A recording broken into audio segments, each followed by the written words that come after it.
ഫവാസെ, നിയമസഭയിൽ മാസായി മാറിക്കൊണ്ടിരിക്കുന്നത് ആരാണെന്ന് ചോദിച്ചാൽ ഉറപ്പായിട്ടും സ്പീക്കർ പദവിയിലിരിക്കുന്ന തിരുവഞ്ചൂർ രാധാകൃഷ്ണൻ. സാർ, ഞാനൊന്ന് അങ്ങ് അങ്ങ് ധരിച്ച സമയത്ത് തന്നെയാണ് സാർ ഞാൻ അവസാനിപ്പിക്കുന്നതും പറയുന്നതും. അങ്ങ് ഇടയിൽ കയറി നടത്തുന്ന ചില കമന്റുകൾ വളരെ മോശപ്പെട്ട വിധത്തിലുള്ള നിലപാടുകൾ ഉണ്ടാക്കുന്നുണ്ട്, ട്രോളിംഗ് ഉണ്ടാക്കുന്നുണ്ട്. ഞാൻ അങ്ങയോട് പറഞ്ഞതാണ്. ശ്രീ രാജൻ, അങ്ങ് വോക്കൌട്ട് പ്രസംഗത്തിനകത്ത് ചെയറിനെ അവമാനിക്കുന്ന ഒരു പണി പറ്റില്ല. അങ്ങക്ക് അങ്ങയുടെ സബ്ജക്റ്റിൽ മാത്രമായി നിൽക്കാം.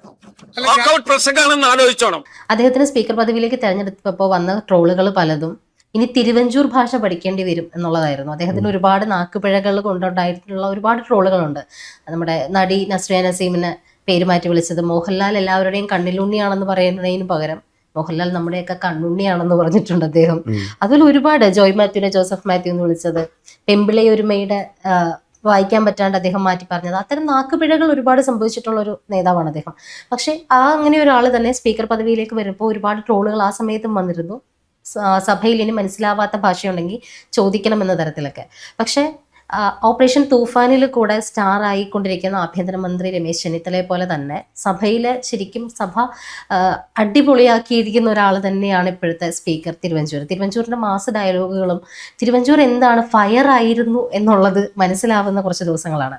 ഇപ്പോൾ മുൻ മന്ത്രിയായിരുന്ന കെ രാജൻ, ഇപ്പോഴത്തെ മുൻ റവന്യൂ മന്ത്രിയായിരുന്നിട്ടുള്ള കെ രാജൻ, അദ്ദേഹം പറയുന്നുണ്ട്, അദ്ദേഹം ചെയറിനെ ചോദ്യം ചെയ്യുന്ന ഒരു നടപടി സ്വീകരിക്കുമ്പോൾ കൃത്യമായിട്ടും ഈ പണി ഇങ്ങോട്ട് വേണ്ട, ചെയറിനെ. അതെ, വാക്കൌട്ട് പ്രസംഗത്തിനിടയിലാണ് അദ്ദേഹം പറഞ്ഞത്, നിങ്ങളുടെ അതായത് താങ്കളുടെ സ്പീക്കറുടെ ചില കാര്യങ്ങൾ ട്രോളുകൾക്ക് വഴിവെക്കുന്നു, അത് നിയന്ത്രിക്കണം എന്ന് പറയുന്നത്. ചെയറിനെ ചോദ്യം ചെയ്യാനുള്ള അവകാശം ഒരിക്കലും ഒരു നിയമസഭാ അംഗത്തിനില്ല.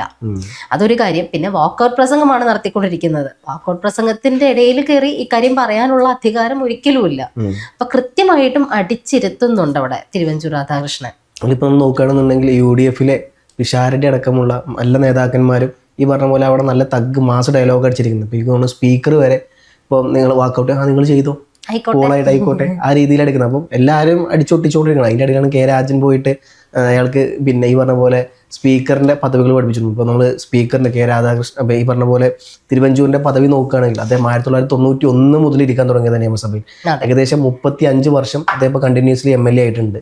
35 പ്ലസ് 8ാം തവണയാണ് അദ്ദേഹത്തിന്റെ. അപ്പൊ ഈ പറഞ്ഞ പോലെ എന്താ പറയാ, 1991, പിന്നീട് 96, 2001, 2006, പിന്നീട് 2011, 16, 21, 26 വരെ ഏകദേശം ഈ പറഞ്ഞ പോലെ 8ഓളം പ്രാവശ്യം 35 വർഷമായിട്ട് അദ്ദേഹം MLA ആയിട്ട് ഇരിക്കുന്നത്. 87 മാത്രമാണ് ആകെ തോൽവി അറിഞ്ഞിട്ടുള്ളത്. പിന്നീട് ഇങ്ങോട്ട് വന്ന 8 നിയമസഭയിലും തിരഞ്ഞെടുപ്പുകളിലും തോൽവി എന്ന് പറയുന്ന ഒരു സാധനം അറിയാണ്ട് വന്ന ഒരാളാണ്. അത് മാത്രമല്ല, ഇപ്പൊ അദ്ദേഹത്തിന് നോക്കുകയാണെങ്കിൽ ഇറിഗേഷൻ ആൻഡ് വാട്ടർ ഡിപ്പാർട്ട്മെന്റ് കൈകാര്യം ചെയ്തിട്ടുണ്ട് 2004, 2006 കാലഘട്ടത്തിൽ. പിന്നെ പാർലമെന്ററി അഫയേഴ്സിൽ അദ്ദേഹം വർക്ക് ചെയ്തിട്ടുണ്ട്, ഫോറസ്റ്റ് ഡിപ്പാർട്ട്മെന്റിൽ വർക്ക് ചെയ്തിട്ടുണ്ട്, ഹെൽത്ത് മിനിസ്റ്ററായിട്ട് വർക്ക് ചെയ്തിട്ടുണ്ട്, റവന്യൂവിൽ വർക്ക് ചെയ്തിട്ടുണ്ട്, ഹോം അഫെയറിൽ വർക്ക് ചെയ്തിട്ടുണ്ട്, വിജിലൻസിൽ, ഫോറസ്റ്റ് ആൻഡ് ഫയറിൽ, ട്രാൻസ്പോർട്ടേഷൻ, സ്പോർട്സ്, സിനിമ, എൻവയോൺമെൻറ്റ്. അപ്പോൾ അദ്ദേഹം കൈവെക്കാത്ത പിന്നെ ഭാഗങ്ങളില്ല. അത്രത്തോളം വെൽ എക്സ്പീരിയൻസ്ഡ് ആയ നിയമസഭ എങ്ങനെ മുമ്പോട്ട് കൊണ്ടുപോകണം എന്നുള്ളതും ഏതൊക്കെയാണ് അതിൻ്റെ റൂൾസ് എന്നുള്ളതും അതേപോലെ വാക്കൗട്ട് നടത്തുമ്പോൾ എന്തൊക്കെ പറ്റും എന്തൊക്കെ പറ്റില്ല എന്നുള്ളതിനെക്കുറിച്ച് കൃത്യമായ അവബോധമുള്ള ആൾ തന്നെയാണ് ഈ പറഞ്ഞ പോലെ സ്പീക്കർ. അപ്പോൾ ആ സ്പീക്കർക്ക് ഇന്നലെ വന്ന 2016 അദ്ദേഹം വെറും 10 വർഷത്തെ എക്സ്പീരിയൻസ് മാത്രമേ ഉള്ളൂ അദ്ദേഹത്തിന്. പിണറായി സർക്കാരിന്റെ കാലത്ത് മാത്രം വന്നൊരു MLA ആണത്. ആദ്യത്തെ ഒറ്റ പ്രാവശ്യം അദ്ദേഹം മന്ത്രിയായിട്ടുള്ളൂ, റവന്യൂ വകുപ്പ് മന്ത്രി. അപ്പം അദ്ദേഹമാണ് ഈ പറഞ്ഞ പോലെ ഈ 35 വർഷം പ്ലസ് എക്സ്പീരിയൻസ് ഉള്ള ഒരു നേതാവിന് പഠിപ്പിച്ചു കൊടുക്കുന്നത്, സാറേ ഇത് അങ്ങനെ ചെയ്യാൻ പാടില്ല, ഇത് ഇങ്ങനെ ചെയ്യണം, ഇത് അങ്ങനെ ചെയ്ത തെറ്റാണ്. അങ്ങ് പറയുന്ന പല കാര്യങ്ങളും എടുത്തുകൊണ്ട് സോഷ്യൽ മീഡിയയിൽ ട്രോൾ ഉണ്ടാക്കുന്നു. ട്രോൾ ഇപ്പോൾ ആര് പറഞ്ഞാലും ഉണ്ടാക്കും. ഏറ്റവും കൂടുതൽ ഇപ്പോൾ ഉണ്ടാക്കുന്നത് അവരുടെ MLA-മാർക്കെതിരെ UDF-ലെ പല PK ബഷീർ അടക്കമുള്ള, അതേപോലെ തന്നെ കോൺഗ്രസിന്റെ പിന്നെ പാലക്കാട് MLA പിഷാരടി അടക്കമുള്ള പല നേതാക്കളും മാസ് ഡയലോഗും തഗ് ഡയലോഗും യൂസ് ചെയ്താണ് അടിച്ചിരുത്തുന്നത്. അപ്പൊ അവരത് യൂസ് ചെയ്തിട്ടാണ് ഇവരവിടെ മെനഞ്ഞുകൊണ്ടിരിക്കുന്നത്. ട്രോളൊക്കെ എടുത്തു കഴിഞ്ഞാൽ പുള്ളി ഇവർക്കെതിരാണ്. അപ്പൊ അതുപോലും അറിയാതെ എനിക്കൊന്നും അദ്ദേഹം സോഷ്യൽ മീഡിയ പോലും തുറക്കുന്നില്ല. ഒരു ഭാഗത്ത് മൊത്തം അദ്ദേഹത്തെ വരുന്നതാണ് അദ്ദേഹത്തിന്റെ പ്രശ്നം. അതിൽ ഏറ്റവും മെയിൻ ആയിട്ട് അദ്ദേഹം ആദ്യത്തെ വാക്കൗട്ട് പ്രസംഗം നടത്തിയ സമയത്ത് ആയിക്കോട്ടെ എന്നാണ് അദ്ദേഹം പറഞ്ഞത്. തിരുവഞ്ചൂർ മറുപടി കൊടുത്തു. അതായിരുന്നു ഏറ്റവും വലിയ ട്രോളുകൾ കടവെച്ചത്. അപ്പൊ അദ്ദേഹം അത്രയും നാറി നിൽക്കുന്ന ഒരു അവസരത്തില് രണ്ടാമത് വീണ്ടും ഇതേ ആവശ്യം ഉന്നയിച്ചുകൊണ്ട് അദ്ദേഹം വാക്കൗട്ട് പ്രസംഗത്തിൽ ഒരുങ്ങിയപ്പോഴാണ് ഇത്തരത്തിൽ അദ്ദേഹത്തിന് പറയേണ്ടി വന്നു. ആദ്യത്തിൽ ആയിക്കോട്ടെ പറഞ്ഞു, ആകെ അങ്ങോട്ട് മൊത്തത്തിൽ സോഷ്യൽ മീഡിയയിൽ അങ്ങോട്ട് നാണം കെട്ട് നിൽക്കുന്ന സമയം. അപ്പൊ രണ്ടാമത്തതിൽ അദ്ദേഹം അറിയാതെ പറഞ്ഞു പോയി, ഇനിയും ഇത്തരം കാര്യങ്ങൾ പറഞ്ഞ് ഞങ്ങളെ നാണം കെടുത്തരുത് എന്നുള്ളതായിരുന്നു അതിന്റെ ഒരു ധ്വനി.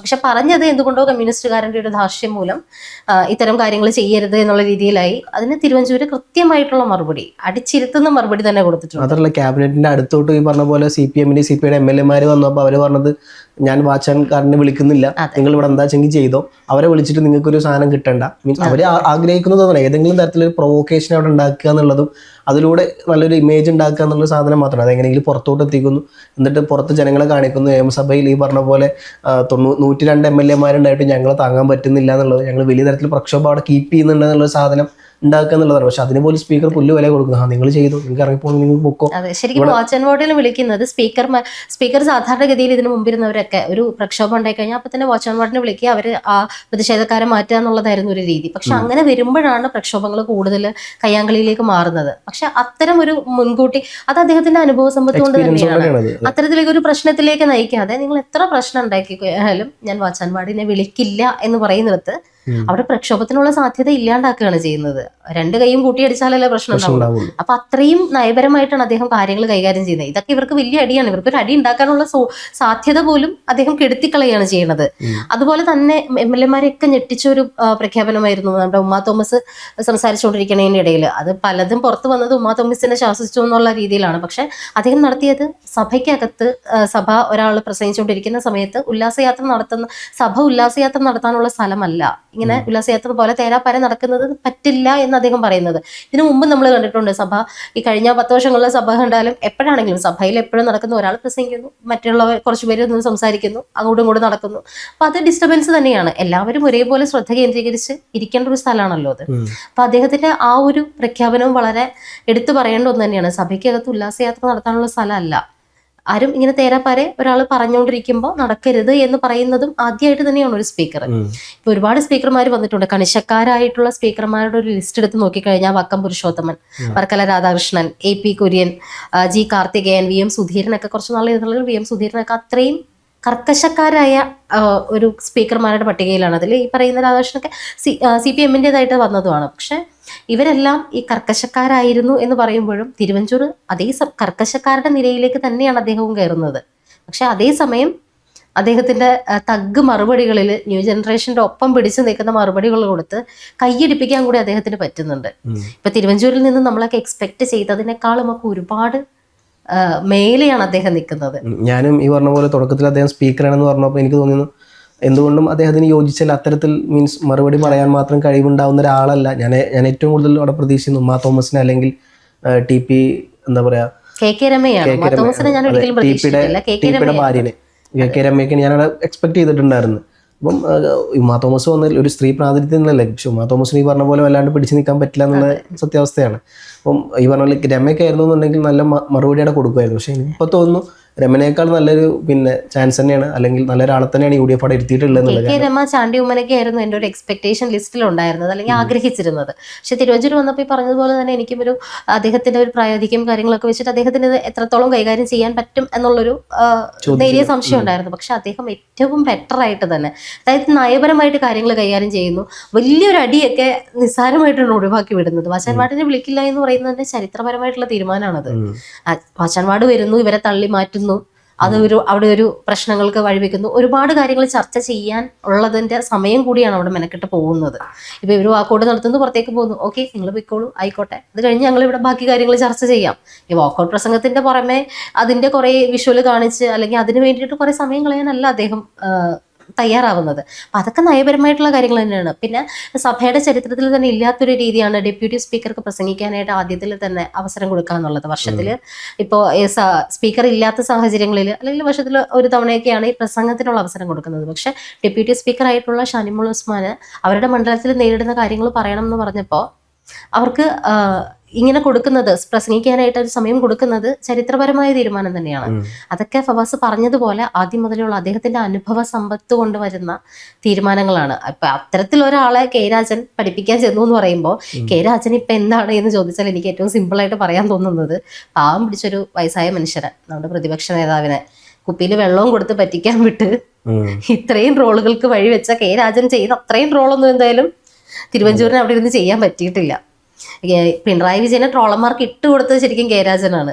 എവിടെയോ കിടക്കുന്ന ചെളിവെള്ളം കോരി കുപ്പിയിൽ നിറച്ചിട്ട് പിണറായിയുടെ കയ്യിൽ കൊടുത്തിട്ട് എന്നാ കൊണ്ടേ പൊളിച്ചോ, ഞങ്ങള് പൊന്നാല ഉണ്ടെന്ന് പറഞ്ഞു വിട്ടതാ. അപ്പൊ അമ്മാതിരി ചെയ്തൊന്നും ചെയ്തിട്ടില്ല. ഇമാതിരി മഹാപാപം ചെയ്യണ്ട. അത്രയും കഷ്ടമൊന്നും എന്തായാലും സ്പീക്കർ ചെയ്തിട്ടുണ്ടെന്ന് തോന്നുന്നില്ല. എന്നാലും സ്പീക്കർ എന്നുള്ള രീതിയിൽ തിരുവഞ്ചൂരിന് ബിഗ് സല്യൂട്ട് തന്നെ കൊടുക്കണം ഇവിടെ.